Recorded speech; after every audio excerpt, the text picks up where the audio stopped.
നമ്മൾ പുഴയിൽ നിന്ന് പിടിച്ച നല്ല അടിപൊളി ആരൽ എന്നറിയപ്പെടുന്ന മീനാണിത്. ഇതിനെ കട്ട് ചെയ്താണ്. ഇത് തൊലി പറിക്കുക കുറച്ച് വിഷമമുള്ള കാര്യമാണ്. നല്ലോണം മസിൽ ഉപയോഗിച്ചിട്ട് വേണം ഇതിൻ്റെ തൊലി വലിക്കാൻ. നല്ല ഉറപ്പതിൻ്റെ തൊലിക്കെല്ലാം പൊളിച്ച് കഴിഞ്ഞ് നല്ല ഉപ്പും കുരുമുളക് പൊടിയോ മുളക് പൊടിയോ ഇതെല്ലാം ചേർത്ത് പൊളിച്ചാൽ നല്ല അടിപൊളി ടേസ്റ്റാണ്. ഇതിൻ്റെ ടേസ്റ്റ് ഒരിക്കൽ നോക്കിയാൽ പിന്നെ ആരും വിടൂല. ഇത് ചോദിച്ചു വരും. ഇനി അത്രയൊക്കെ പറഞ്ഞറിയിക്കാൻ കഴിയില്ല ഇതിൻ്റെ ടേസ്റ്റ്. മസാലയെല്ലാം തേച്ച് പിടിപ്പിച്ച് ഒരു കറിവേപ്പില വെളിച്ചെണ്ണയിലിട്ട് പൊട്ടിച്ചിട്ട് ഇത് ഫ്രൈ ചെയ്യാൻ വെച്ചിട്ടുണ്ട്.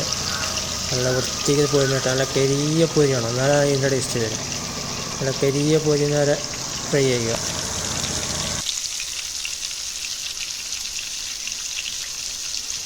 നല്ല കരിയ പൊരിഞ്ഞ് വരുന്നുണ്ട്. ഒന്ന് സ്പൂൺ എടുത്തിട്ട് ഒന്ന് അപ്പുറം ഇപ്പോഴെല്ലാം മറിച്ചിട്ട് കൊടുക്കാൻ നല്ല പൊരിയുന്നതിന് വേണ്ടിയിട്ട്.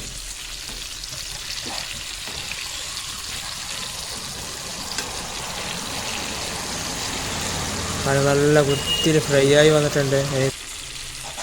കഴിക്കുന്ന വീഡിയോ എടുത്തിട്ട് നിങ്ങളെ വെറുതെ ഞാൻ കൊതിപ്പിക്കുന്നില്ല. അടുത്ത നല്ലൊരു വീഡിയോ ആയിട്ട് വീണ്ടും വരും. എല്ലാവരും ഒന്ന് സബ്സ്ക്രൈബ് ചെയ്ത് പ്രോത്സാഹിപ്പിക്കുക.